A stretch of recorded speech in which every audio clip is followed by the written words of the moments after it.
leader who was giving his peace of mind to this youngster. And he said, "What's your salary?" He said, "Sir, it's rupees 5,000 per month." He said, "And what's the notice period?" He mumbled. He pulled out his wallet, took out 15,000 rupees. He says, "Here is your notice period, pay, you're fired, out of my sight." The boy readily took the 15,000 and left. They all assembled back in the boardroom, the CEO feeling highly elevated, and said that, "I shall not tolerate indiscipline in the organization." The managers were totally taken aback. And then, out of nowhere, he whispered to the HR manager and he said, "By the way, which department did that boy work for? Who is he?" He said, "Sir, that was the pizza delivery boy."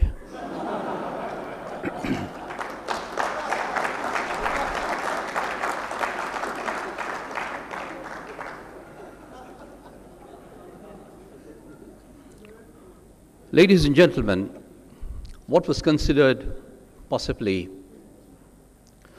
a perquisite, a benefit to an employee, is today become a necessity, giving the right kind of environment. And all surveys conducted globally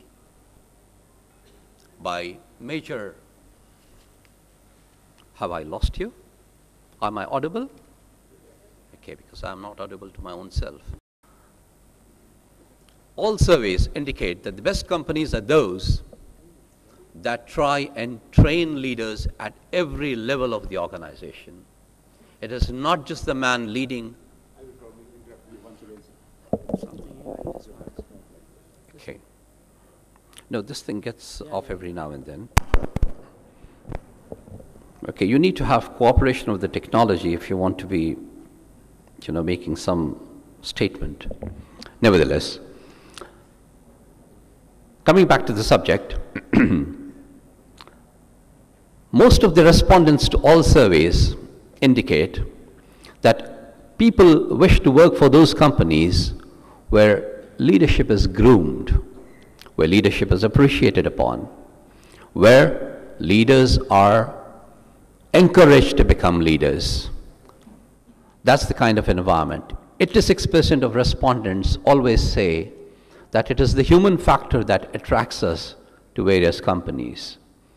Therefore, in order to make leaders out of people, the engaging leader, so to speak, is a person who will try and get the best out of his people by making those challenges, like the example I gave you of the president who spoke to Covey and said, "I have confidence in you. I know you can do it."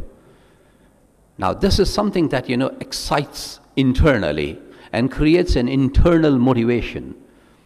And nothing works greater in life than those who are internally motivated. When you look at external factors for motivation, ladies and gentlemen, then you are dependent on others. And that dependence at times is very costly because it doesn't come freely. We must always, therefore, as leaders, and let me remark here that, and I'm not talking of the number one man in the institution, I'm talking of leaders across the organization that pervade the whole institution. They must recognize and they must feel that they need to be self-motivated. Only self-motivation creates a sustainable, dependable aspect which will catapult them into a leadership position. Empowerment of people is an essential task. And by nature, by human nature, it is not easy to abdicate power. And if you look at the political arena, it is usually when people are booted out, that's when they abdicate. In a corporate setup, in an institutional setup, I think empowerment is very critical to the development of leadership. And business leaders, since the subject calls for engaged leaders, always recognize this aspect and pay due attention to it.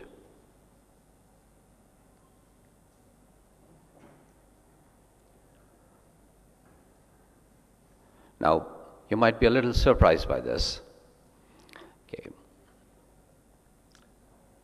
combination of intelligent laziness. Now you would say that how can laziness be intelligent? Let me quote to you from history. King William of Prussia, he used to hire his military commanders on the basis of a combination of their laziness, i.e., the ability to sit back and strategize. Strategize the execution. The execution can't be done by lazy. The execution has to be done by the active.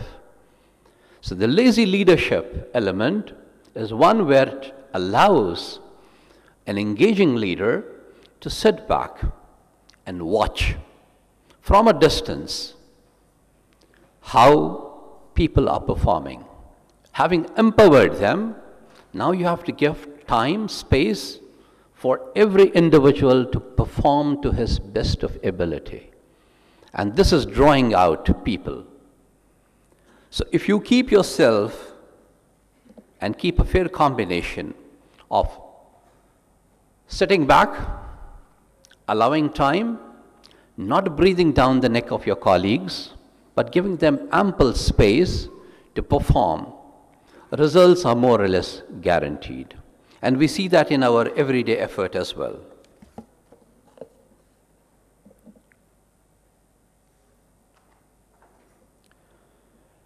Now, Mr. Manama, should I step into my 21st minute? You can stop me, and I can assure you that I'll have a soft landing, not an abrupt one. You see, we have all been intimidated, overwhelmed by technology. Technology is not an answer to the missing human factor that has continued to creep into organization over the last 5 decades. We are inundated with info load, data, scrutinizing data, analyzing data. All of us are engaged in that, and anybody who does that best is considered to be a leader. Sorry, it lacks a human element and therefore has got no value whatsoever. It cannot sift through data that a human mind can and look at the human aspect of it. We need to be conscious of this. Ladies and gentlemen, most leaders fall prey to targets, to business figures. When in pursuit of them, they are likely to lose. But when in pursuit of higher goals, they are likely to achieve all the numbers. Do not, therefore, entangle yourself while leading any organizations in the mire of figures. I'm not discounting their significance or importance. What I'm trying to say is that you need to recognize and distinguish between how much of data is needed, how much of analysis is needed in terms of gap analysis that can be done by machines, and how much should be the influence of the human mind in your decision-making process. Those organizations that have got a human touch to the data are the ones that succeed. And there are examples aplenty around the globe.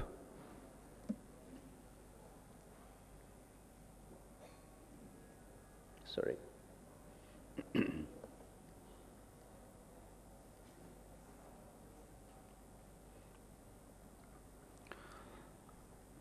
This is largely a classic case of organizations that are pioneered by people, a single individual.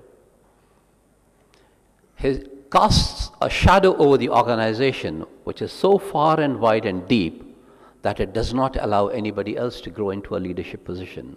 And an engaging leader immediately recognizes this fault of his. Any leader who falls prey to the fact that he is indispensable, he needs to remind himself of that Churchillian quote that the graveyard is full of indispensables. Ladies and gentlemen, pioneers usually have got very large egos. It's not a bad thing to have an ego, but to have a very highly inflated ego could be very dangerous, both for the individual as well as for the organization. The ability, as I said earlier, to retract and create a lesser shadow on the organization is something that a good leader would always do. Take himself to the backyard of the organization and not be seen in the front. There's a saying that you lead from the front. Yeah, that may be a very good statement to say so for some of the marketing and sales activities maybe. Or Mr. Imran Khan, when he comes in at 2 o'clock, he would say that yes, he had to lead from the front because he has to perform in a given period of time, okay, within limited hours. Fine, leading from front makes sense. But we are talking of organizations that have to go on for 100, 200 years. It's not always leading from the front. It is that ability to be able to take a back seat. Some of you who are interested in nature, let me draw a parallel, an analogy to this. You would have seen these migratory birds that come to Pakistan from Siberia. They always come in a V formation. They are never dispersed. They are always traveling in a V formation. There is a single bird that's ahead of the pack. And we, looking up in the sky, seeing them flutter around, think that a single bird is leading, because that bird knows the direction of where to hit the destination.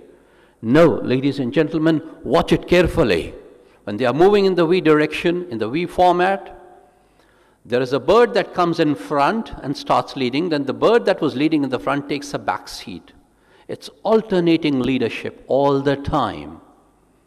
And this process takes place over 5,000, 6,000 kilometers of journey, where there is alternating leadership to arrive at a destination. That's the ability. That's the ability of a leader, an engaged leader, who knows now is the time for me to sit back and allow somebody to lead the change, allow somebody to lead the initiative. A historical example on how people shadow. You have heard of Marshal Joseph Tito. He was one of the leading forefronts of the non-aligned movement, the president of Yugoslavia. He was such a towering figure that in an engagement with the media, somebody asked him a question and said that, you know, everybody talks, what after Tito? What will happen to Yugoslavia after Tito? Marshal Tito had a great sense of wit. And he said to the media, he answered a question and he said, the only thing that will happen after Tito is that Mrs. Tito will become a widow. But you see, his prophecy was wrong, because he had shadowed the country so far and wide and so deep that Yugoslavia today is splintered into 4 countries. The kind of war we saw in the Balkans in the 90s defies that. Okay? We need, ladies and gentlemen, as leaders, to shorten our shadows on the organization, because nothing grows under a banyan tree. Sunlight never falls on a sapling. Chlorophyll is a necessary ingredient, and that comes only through natural light.